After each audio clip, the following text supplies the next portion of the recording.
Now I saw this photo of this new technique to hold a handpiece and I had to try it. Let's see how good it works.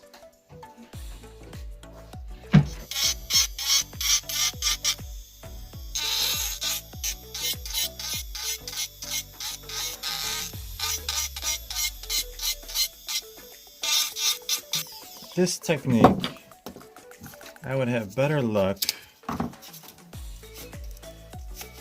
taking a piece of sandpaper and finishing the retainer. Maybe it works better for dentures holder. Oh yeah.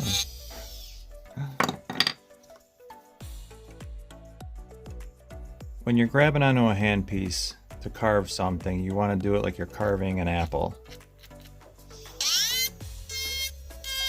Bringing everything towards you, not, I see a lot of people going like this. Always bring it towards you.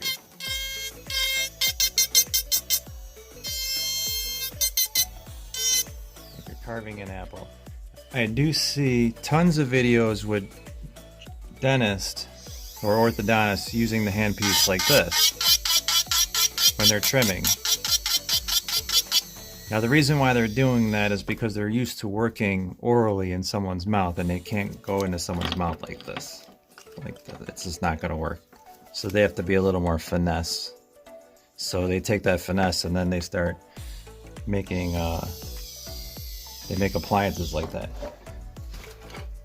Typically you see them making invisible retainers.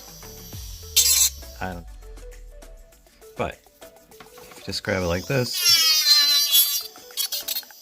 so much faster, so much more efficient.